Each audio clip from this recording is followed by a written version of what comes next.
Hello नमस्कार दोस्तों, कैसे हैं आप लोग। उम्मीद करती हूँ आप लोग बहुत अच्छे होंगे। दोस्तों मेरा नाम प्रिया शर्मा है और जैसा कि आप जानते हैं मैं रोज़ एक नई स्टोरी लेके आपके साथ शेयर करने आती हूँ। आज फिर एक नई स्टोरी लेके मैं आपके साथ शेयर करने आई हूँ। तो दोस्तों मेरी स्टोरी को ध्यान से सुनिएगा, लाइक कीजिएगा, व्यू कीजिएगा और अंत में मुझे कमेंट करके ज़रूर बताइएगा कि मेरी कहानी आपको कैसी लगी। उससे पहले मैं आपसे एक बात कहना चाहूँगी कि कभी भी खुद को साबित करने के लिए, खुद को साबित करने में टाइम बर्बाद नहीं करें, क्योंकि ज़रूरी ये नहीं कि आप सही हैं या गलत हैं। ज़रूरी ये है कि आप फालतू की बातों में या फालतू के बहस में अपना समय बर्बाद नहीं करें।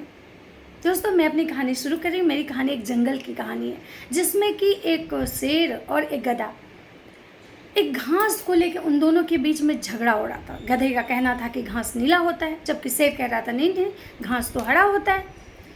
ये बहस उन दोनों में कंटिन्यू हो रहा था। जो आ रहे थे, देख रहे थे, जा रहे थे, लेकिन गधा अपनी जिद पे अड़ा हुआ था। गधा बोल रहा था नहीं घास नीला होता है, शेर बोल रहा था नहीं घास हरा होता है। ऐसे ये जो बहस थी ये घंटों बीत गई, लेकिन तभी भी उसका कोई निष्कर्ष, कोई हल नहीं निकला। ये बहस बढ़ते बढ़ते राजा के दरबार तक गई।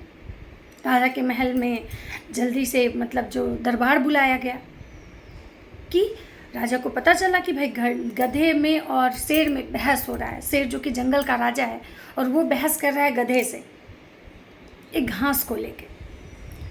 राजा को सुन के आश्चर्य हुआ, लेकिन फिर भी राजा का काम था न्याय करना।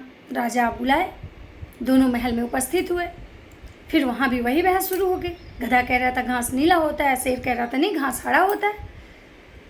राजा के सामने गधा सीना चौड़ा करके बोला, महाराज मेरा कहना यही है कि घास नीला होता है, लेकिन ये कह रहे हैं कि नहीं घास हरा होता है। ये सुन के महाराज कुछ देर मौन रहे, उसके बाद बोले कि हाँ घास नीला ही होता है। इस पे ये बात सुन के गधे का सीना और चौड़ा हो गया और वो बोला, देखिए समझ में आ गया ना कि घास नीला होता है। शेर उसकी बात सुन के मौन था, क्योंकि राजा का जो न्याय था वो उसको समझ में नहीं आया। उसको समझ में नहीं आया कि राजा भी ऐसे कैसे बातें कर सकते हैं गधे की तरह कि घास नीला होता है। फिर गधा बोला कि महाराज मैं चाहता हूं कि इनको दंड दिया जाए। महाराज बोले हाँ बिल्कुल इनको दंड मिलेगा। मैं इनको आज ये दंड देता हूँ कि 1 साल तक एकदम से मौन रहेंगे, ये किसी से कोई बात नहीं करेंगे। ये सुन के शेर को और भी अजब लगने लगा। उसको समझ में नहीं आ रहा था कि ये हो क्या रहा है, ये न्याय हो रहा है या अन्याय हो रहा है। लेकिन फिर भी राजा का आदेश था, वो कुछ बोल नहीं पाया। गधा वहाँ से सीना चौड़ा करते हुए वही बात दोहराते हुए महल से बाहर जाने लगा। घास नीला होता है, घास नीला होता है, घास नीला होता है, क्योंकि उसको तो लग रहा था कि वो साबित कर दिया, वो खुद को सही साबित कर दिया कि घास नीला होता है। गधा यही बात दोहराते हुए महल से बाहर चला गया।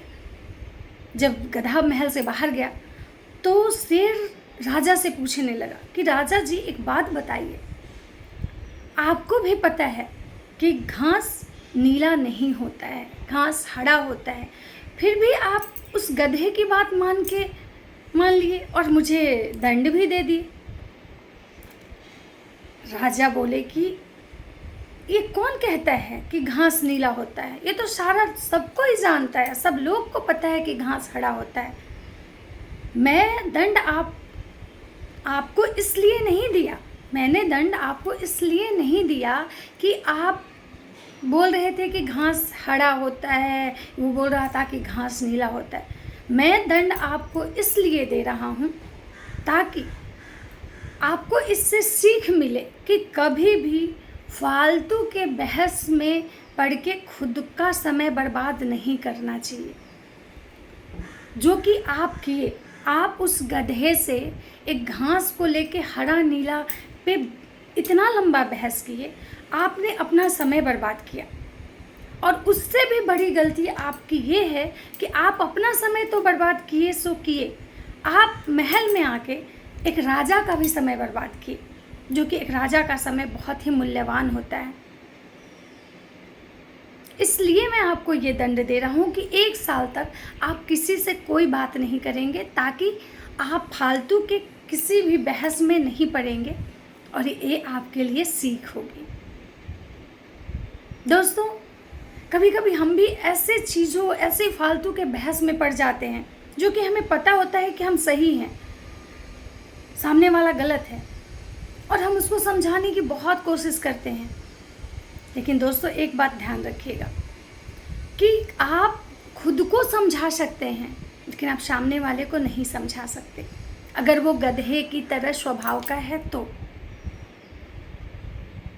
और अगर वो इंसान सच में समझदार होगा तो उसको समझाने की ज़रूरत नहीं होगी। इसलिए आप मेरी इस कहानी को ध्यान में रखिएगा। राधे राधे दोस्तों।